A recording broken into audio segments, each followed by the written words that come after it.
يا قارئ القرآن داوي قلوبنا بتلاوة تزدان بالتجويد. اقرأ فأمتنا ترقع ثوبها بالوهم تخفض رأسها. أعوذ بالله من الشيطان الرجيم. بسم الله الرحمن الرحيم. إن بطش ربك لشديد.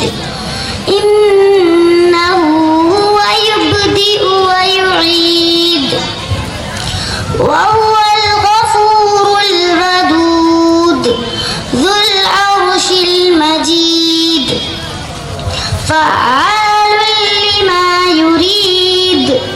هل أتاك حديث الجنود فرعون وثمود بل الذين كفروا في تكذيب والله من ورائهم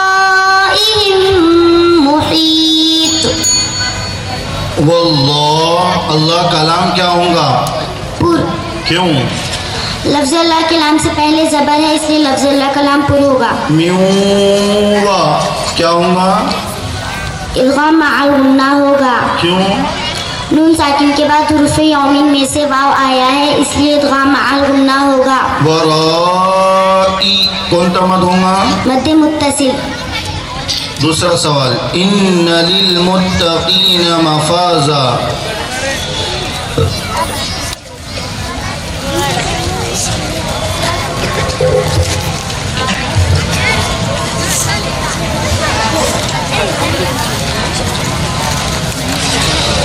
बिस्मिल्लाहिर्रहमानिर्रहीम।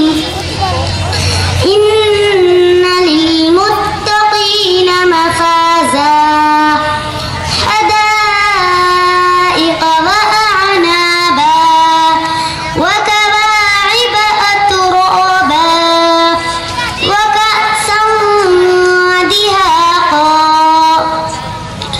ला يسمعون فيها لغوا ولا كذابا جزاء من ربك عطاء حسابا. رب السماوات والأرض وما بينهما الرحمن وما بينهما الرحمن لا يملكون منه خطابا. يوم يقوم الروح والملائكة صفا لا يتكلمون إلا من أذن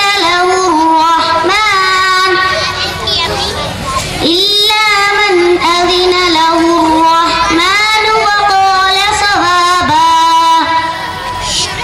ذلك اليوم الحق فمن شاء اتخذ إلى ربه مآبا.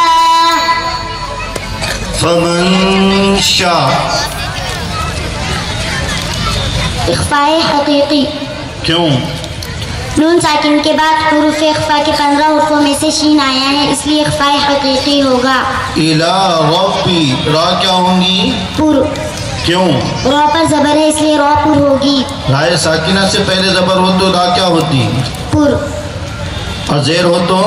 बारीक। अल्लाह के नाम से पहले जेर हो तो? अल्लाह कलाम बारीक होगा। अल्हाकुमुत तकासुर।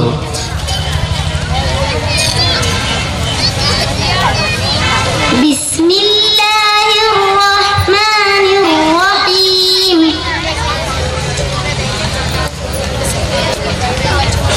अल्हाकुमुत तकासुर हत्ता ज़ुरतुमुल मक़ाबिर कल्ला सौफ तअलमून सुम्मा कल्ला सौफ तअलमून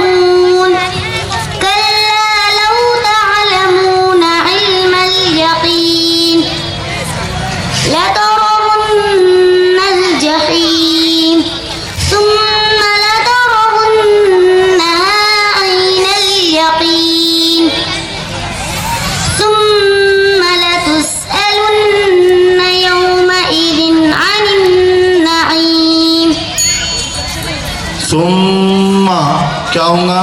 गुन्ना। ऐसे कितने उरूफ है जिन पर तस्दीद हो तो गुन्ना होगा? नून और मीम पर तस्दीद हो तो गुन्ना होगा, इनके अलावा पर अगर तस्दीद हो तो गुन्ना ना होगा। हुर्फ खलखला कितने हैं? 5। कौन कौन से? कौफ, तो, बा, जीम, दाल। इनका मजमुआ क्या है? कुतुब जद्दीन। चलिए।